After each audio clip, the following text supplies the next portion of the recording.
എല്ലാവർക്കും നമസ്കാരം. കേരള PSC വഴി 6 തസ്തികയിലേക്ക് പുതിയ റിക്രൂട്ട്മെന്റ് വിളിക്കുന്നുണ്ട്. 31 മാർച്ചിന്റെ ഗസ്റ്റഡിലാണ് നോട്ടിഫിക്കേഷൻ വരുന്നത്. 29 ഏപ്രിൽ 2026 വരെ നമുക്ക് കേരള PSCയുടെ വൺ ടൈം പ്രൊഫൈൽ വഴി അപ്ലൈ ചെയ്യാം. നമുക്ക് വരുന്ന റിക്രൂട്ട്മെന്റ് ഏതൊക്കെയാണെന്ന് നോക്കാം. ഒന്നാമത്തത് ട്രാവൻകൂർ ടൈറ്റാനിയത്തിൽ അസിസ്റ്റന്റ് മാനേജർ തസ്തികയിലേക്ക് റിക്രൂട്ട്മെന്റ് വിളിക്കുന്നുണ്ട്. രണ്ടാമത്തെ പോസ്റ്റ് മെഡിക്കൽ വിദ്യാഭ്യാസ വകുപ്പിൽ assistant professor in general surgery. മൂന്നാമത്തെ പോസ്റ്റ് ആരോഗ്യ വകുപ്പിൽ ഡെന്റൽ ഹൈജീനിസ്റ്റ് ഗ്രേഡ് സെക്കൻഡ്.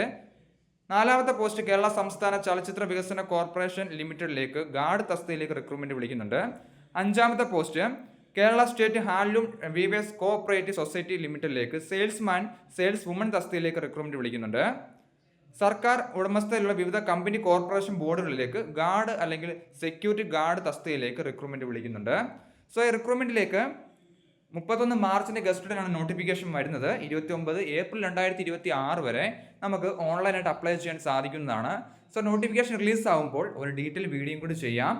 എന്തെങ്കിലും സംശയം ഉണ്ടെങ്കിൽ കമന്റ് ചെയ്യുക. താങ്ക്